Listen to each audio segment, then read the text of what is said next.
Allah Bapa yang Maha Baik, kami bersyukur kepadamu karena Engkau telah melindungi dan membimbing kami sehingga pada hari ini kami boleh berkumpul kembali untuk melanjutkan pembelajaran kami. Pada hari ini kami akan belajar tentang peralatan liturgi. Biarlah Roh Kudus untuk mendampingi kami dan membimbing kami sehingga kami boleh belajar dengan baik. Doa ini kami sampaikan kepadamu dengan perantaraan Kristus Tuhan kami. Amin. Dalam nama Bapa dan Putra dan Roh Kudus. Amin. Sahabat Misinar, pada kesempatan ini kita akan belajar tentang alat-alat liturgi buatan. Semua peralatan liturgi sebenarnya mirip dengan peralatan yang kita gunakan dalam kehidupan sehari-hari. Misalnya ampul yang berbentuk seperti gelas, patena yang berbentuk seperti piring. Teman-teman Misinar, peralatan yang kita gunakan sehari-hari itu kemudian dimasukkan dalam kegiatan liturgi gereja, diberkati dan dikuduskan untuk keperluan liturgi.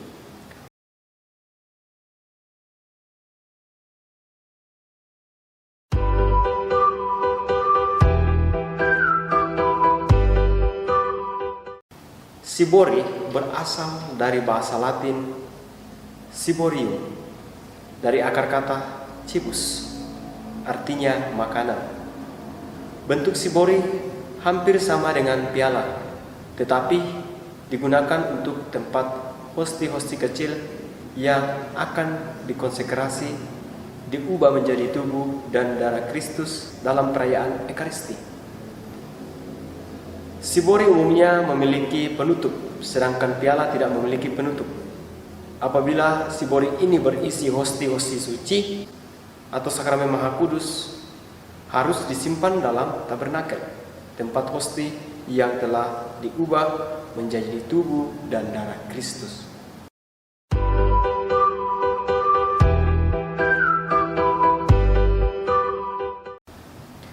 Piala dalam bahasa Latin ialah Kalix, artinya piala.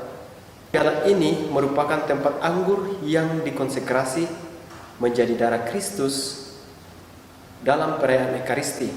Pialanya biasanya memiliki bentuk fisik yang indah karena piala merupakan simbol kesengsaraan Kristus yang nampak dalam bentuk darah Kristus, yakni anggur yang telah dikonsekrasi itu.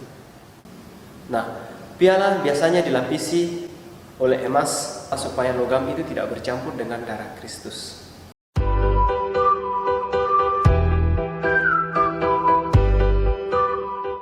Kain piala atau purificatorium merupakan kain persegi empat yang dilipat 3 memanjang. Kain piala ini digunakan untuk membersihkan piala, cibori, dan patena. Kain ini juga digunakan untuk selubung bagi tangan petugas pembagi komuni saat memegang cibori yang berisi hosti-hosti suci.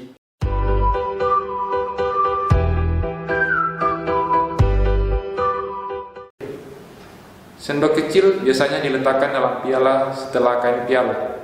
Sendok kecil ini berfungsi untuk mengambil air dari ampul untuk dicampurkan pada anggur yang telah lebih dahulu telah dituangkan dalam piala.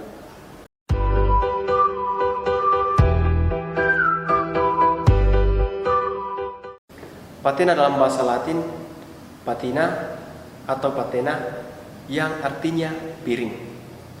Patena merupakan piring kecil yang sedikit cekung dan digunakan untuk meletakkan hosti besar dalam perayaan Ekaristi. Patena biasanya dibuat dari bahan yang sama dengan yang digunakan membuat piala dan diberi lapisan emas.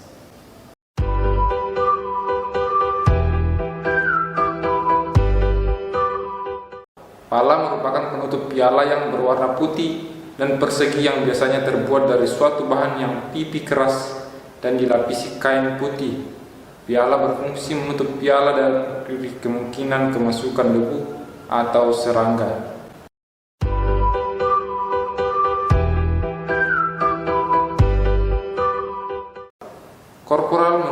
kain persegi 4 yang dilipat secara simetris 2x2 sedemikian rupa sehingga terdapat 9 bujur sangkar saat korporal diletakkan di atas altar.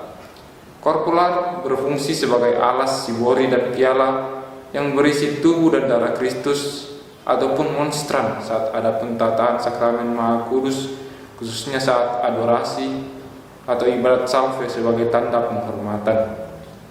Nah, teman-teman seminar, apabila benda-benda tersebut disusun untuk digunakan dalam liturgi, susunannya seperti berikut: piala, kain purifikatorium, sendok kecil, patena yang berisi hosti besar yang kemudian ditutup pala, dan terakhir kain korporal.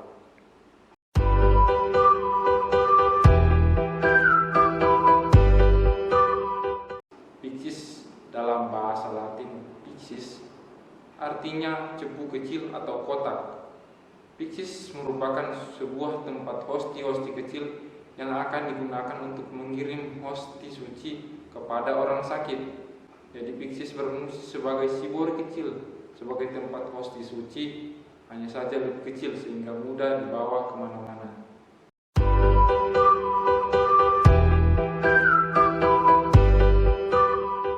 Monstran berasal dari bahasa Latin monstrare yang berarti menunjukkan atau memperlihatkan. Monstran adalah tempat untuk mentahtakan sakramen Maha Kudus atau tubuh Kristus dalam rupa hosti besar dalam perarakan sakramen Maha Kudus atau penghormatan sakramen Maha Kudus. Monstran ini terdiri atas bagian pegangan. Pada bagian pokoknya terdapat lunula. Dalam bahasa Latin artinya bulan sabit karena bentuknya mirip bulan sabit, yang merupakan bagian penjepit sakramen Maha Kudus, dan kustodia yang merupakan bagian dari kaca monstran. Apabila monstran sedang tidak digunakan, tubuh Kristus dimasukkan dalam pyxis atau sibori dan dimasukkan ke dalam tabernakel.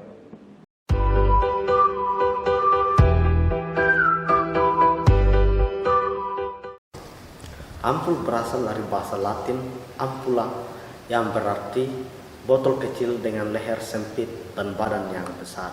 Ampul merupakan tempat untuk menaruh anggur dan air yang akan digunakan dalam misa kudus.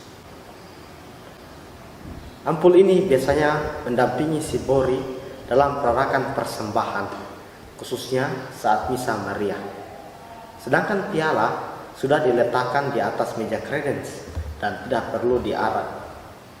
Sebab yang penting ialah anggur yang adalah simbol usaha manusia.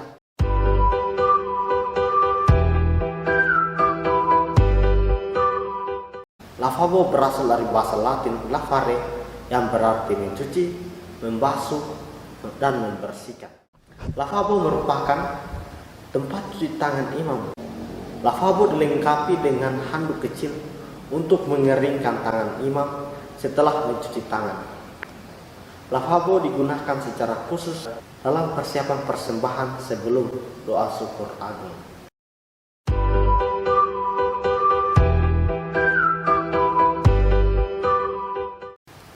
Ceruk baptisan digunakan untuk menuangkan air baptis ke dahi orang yang dibaptis.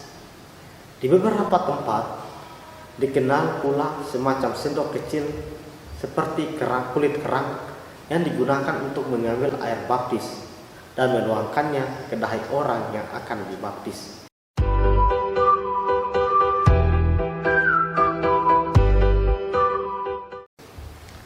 Asperger merupakan alat yang digunakan untuk memerciki umat dengan air suci. Sedangkan air suci ditempatkan di sebuah panci air suci yang memiliki pegangan.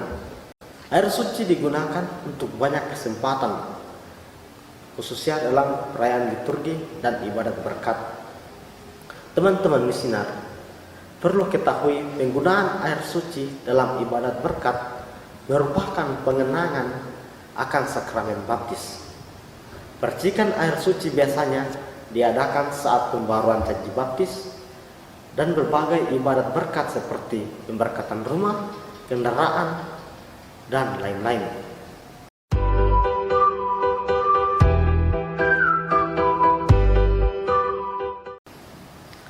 Dalam pendupaan, kita menggunakan biruk atau turibulum dan tempat dupa navicula atau dalam bahasa Latin navicella. Ke dalam biruk biasanya diisi bara api dan navicula diisi ratus dan bahan wangi-wangian atau dupa. Pendupaan biasanya digunakan untuk perayaan Ekaristi Maria, adorasi Ekaristi, dan upacara pemakaman.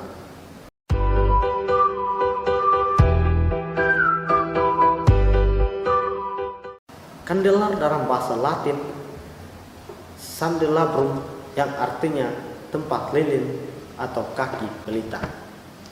Kandelar merupakan tempat untuk memasang lilin. Misalnya kandelar altar. Umumnya kandelar terbuat dari logam dan kuningan. Namun saat ini ada juga kandelar yang terbuat dari kayu dan keramik. Kandelar biasanya diletakkan di atas altar bagian samping.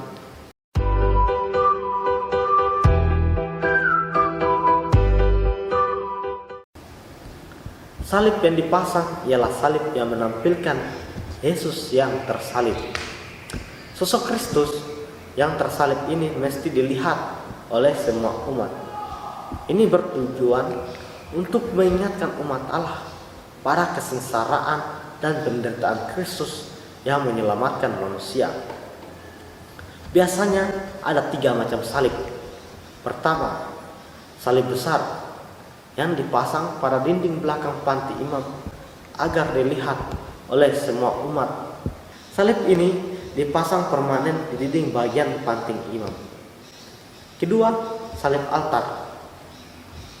Salib altar sebaiknya tidak terlalu besar dan menghadap ke imam. Dan yang ketiga, salib pancang merupakan salib yang digunakan dalam perarakan misa Maria seperti Natal, Paskah, Tabisan, dan masih banyak lagi.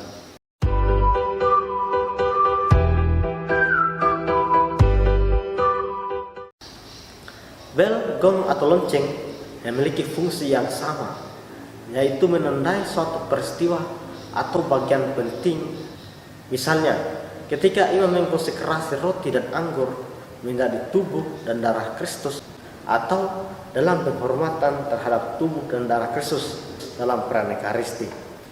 Kedua peristiwa ini dalam perayaan Ekaristi merupakan peristiwa yang sangat penting, sehingga saat itu gong atau lonceng dibunyikan. Lonceng juga biasanya digunakan ketika menyanyikan lagu kudus, yakni saat dimana umat Allah yang hadir mengagungkan kudusan Tuhan.